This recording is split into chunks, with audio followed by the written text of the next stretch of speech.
Hello everyone, good morning সবাইকে। কেমন আছো বন্ধুরা? আশা করব অনেক ভালো আছো। আমরাও কিন্তু অনেক ভালো আছি। আজ রিম্পা চন্দনার রান্নাঘরে কিন্তু আবারও চলে এসেছি তোমাদের সঙ্গে। আজ কিন্তু নিয়ে এসেছি মাছের তেল দিয়ে লাল শাকের এই রেসিপিটা। একবার বানিয়ে খেয়ে দেখলে কিন্তু বারবার খেতে ইচ্ছা করবে। তোমরা তো অনেকভাবে লাল শাক বাড়িতে নিশ্চয়ই রান্না করেছো। তো একবার মাছের তেল দিয়ে রান্না করে খেয়ে দেখুন। তাহলে চলো বন্ধুরা, আজকের রেসিপিটা তোমরা একদম স্কিপ করো না, পুরোটা দেখার জন্য অনুরোধ রইল। তো অনেক কথা বলেছি, এবার কিন্তু ভিডিওটা কিন্তু শুরু করা যাক। তো ফার্স্টে কিন্তু আমরা এখানে মাছের তেল নিয়েছি। এবার মাছের তেলটাকে আমরা কিন্তু ভালো করে পরিষ্কার করে নেব। আর এই মাছের তেলের মধ্যে কিন্তু নাড়ি থাকে, তো এটাকে কিন্তু ভালো করে বাছতে হবে। তো ভালো করে নাড়ি ভুঁড়িটাকে আমরা ফেলে দেব। ফেলে দিয়ে কিন্তু আমরা ভালো করে কিন্তু বেছে নিয়েছি। ভালো করে কিন্তু না বাছলে হবে না, কারণ এই মাছের তেলের মধ্যে কিন্তু অনেক নোংরা থাকে। তো আমরা কিন্তু ভালো করে কিন্তু মাছের তেলটাকে পরিষ্কার করে কিন্তু ধুয়ে নিয়েছি। আর আমরা লাল শাকটাকে কিন্তু ভালো করে কিন্তু কেটে পরিষ্কার করে কিন্তু আমরা ধুয়ে নিয়েছি। আর লাল শাকটাকে কিন্তু আমরা একটু বড় বড় করেই কেটে নেবো, ছোট করে একদমই কাটবো না। এবার কিন্তু একটি কড়াইতে আমরা 2 চামচ মতন সর্ষের তেল গরম করে নিয়েছি। আর তেলটা একটু কম দিয়েছি, মাছের তেলেই কিন্তু রান্না হয়ে যাবে। আর আমরা 1 চামচ কালো জিরে, 2টো শুকনো লঙ্কা আর দিয়েছি রসুন কুচি। বেশ কয়েক কোয়া রসুনকে আমরা কুচিয়ে দিয়ে দিয়েছি। আর আমরা 10 থেকে 12টা লঙ্কা কুচি দিয়েছি। যেহেতু একটু ঝাল ঝাল করব, তো মাছের তেল একটু ঝালঝালই ভালো লাগে। তো একটু ভালো করে নাড়াচাড়া করে নেওয়ার পর কিন্তু আমরা একটা গোটা বড় পেঁয়াজকে কুচি করে নিয়েছি। বড় সাইজের একটি পেঁয়াজ দিয়েছি। তো পেঁয়াজ রসুনটাকে কিন্তু একটু ভাজা ভাজা করে নেব।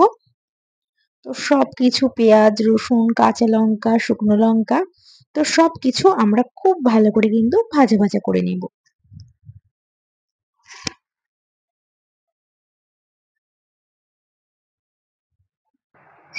এবার কিন্তু আমরা মাছের তেলটা দিয়ে দেব। তেলটা দিয়ে কিন্তু খুব ভালো করে কিন্তু আমরা মিশিয়ে মিশিয়ে নাড়বো।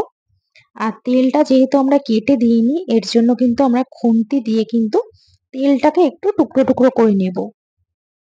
একটু আমরা টুকরো করে নিচ্ছি তেলটাকে।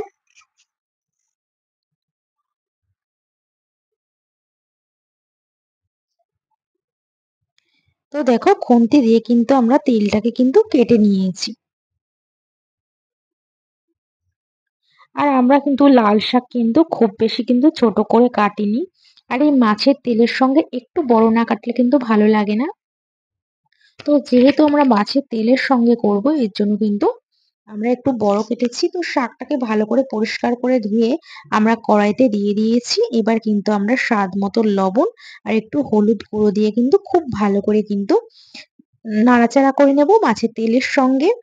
আর এটা লো টু মিডিয়াম আঁচেই কিন্তু করতে হবে। খুব ভালো করে কিন্তু মিশিয়ে নেব।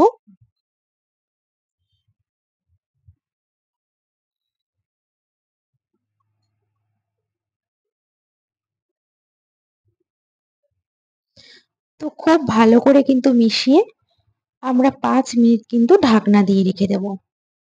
5 মিনিট বাদে ঢাকনা তুলে দেখুন কত জল বেরিয়েছে। এই জলটাকে কিন্তু আমরা ভালো করে কিন্তু শুকিয়ে নেব। তো এই জলটাকে শুকানোর জন্য হাই আছে কিন্তু আমরা ভালো করে জলটাকে শুকিয়ে নেব। আঁচটা হাই করলেই কিন্তু জলটা কিন্তু শুকিয়ে যাবে। তো আমরা আঁচটাকে হাই করে জলটাকে ভালো করে শুকিয়ে, আর শাকে একটু মিষ্টি মিষ্টি না হলে কিন্তু একদমই ভালো লাগে না। যে কোনো জিনিসে একটু মিষ্টি না দিলে ভালো লাগে না। তো সামান্য একটু চিনি দিয়েছি। চিনি দিয়ে কিন্তু আবারও আমরা একটু ঢাকনা দিয়ে রেখে দিয়েছিলাম। ঢাকনা তুলে কিন্তু আমরা আবারও একটু ভালো করে কিন্তু নাড়াচাড়া করে নিচ্ছি।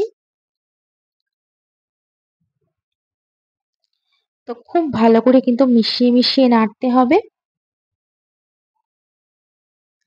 আর সত্যি বলতে, এই মাছের তেল দিয়ে লাল শাক খেতে যে কি ভালো লাগে, তোমরা যদি বাড়িতে না করো তোমরা কিন্তু বুঝতেই পারবে না যে এতটা ভালো লাগে, এতটা খেতে ইচ্ছা করবে একবার বানিয়ে দেখলে।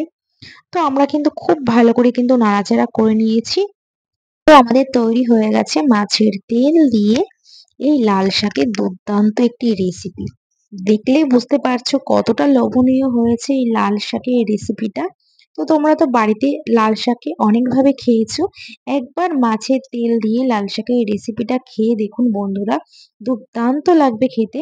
তো আজকের এই রেসিপিটা যদি তোমাদের ভালো লেগে থাকে তাহলে ছোট্ট একটি কমেন্ট করে কিন্তু জানিও যে তোমাদের কেমন লেগেছে। তো আজ এই পর্যন্তই, আবার দেখা হবে নেক্সট ভিডিওতে।